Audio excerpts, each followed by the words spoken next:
Hello guys, good morning. May nagtanong nga, mahapdi ba siya sa face?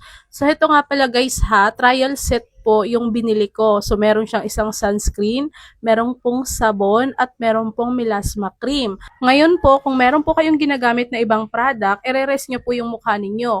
Halimbawa po, may ginamit kayong product ngayong week na to. Kailangan po gagamitin nyo yung melasma cream after 1 week pa. Yes po, pero pwede nyo na pong gamitin yung sunscreen at yung sabon. Pero yung melasma cream, 1 week pa po bago nyo siya gamitin. Tapos, ang paggamit po nun, tuwing gabi lamang po. Ngayon, itatanong mo, hindi ba pwede na melasma cream lang i-check out ko? Nako, yung sagot ko dyan, Mariko, ay hindi po pwede. Kailangan po trial set. Okay po, yung trial set po na binili ko is yun na po yung pinakamura niya. Isang sabon, isang sunscreen, at isang melasma cream. Ngayon po, kung meron po kayong pera, nasa 1,000 plus po yung 9 set ata nila or 12 sets yun. Pero maganda siya kasi meron ka ng routine sa umaga at meron kang routine sa gabi. Ako kasi ang ginagawa ko sa umaga, sabon lang tapos yung kanilang sunscreen. Pero kung wala pa kayong budget guys, pwede nyong gayahin yung akin. Kasi tingnan nyo naman, nandito ako sa labas ng bahay, wala siyang filter, naka-cinematic lang tayo. Pero kita nyo yung mukha ko. Nag-light po talaga yung melasma ko. Syempre guys, 1 month pa lang talaga siya, hindi pa siya totally nag-healed. Pero kita nyo naman guys, yung pinagkaiba, yan o. Nag-light po siya guys. Mm. Mm. Diba? Nag-light po talaga siya. Kapag malapitan, ganyan po yung hitsura niya.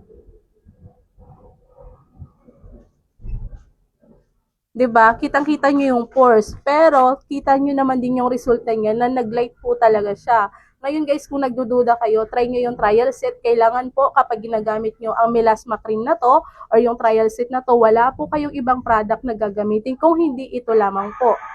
Sabi nga, trust the process guys, kasi ganun din talaga yung ginawa ko. Hanggang ngayon ha, 1 month, pero yung pa rin ang gamit ko. Hindi ako guys nag-try ng iba kasi nga gusto kong mag-heal talaga siya ng tuluyan. Mahapdi ba siya sa face? Natural Mariko, mahapdi siya. Pero, hindi naman yung literal na sobrang hapdi. Mas mahapdi pa guys yung mga rejuvenating set.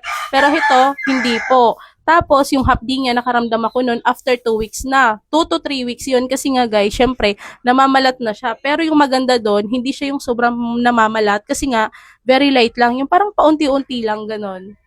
Hello guys, good morning. May nagtanong nga, mahapdi ba siya sa face?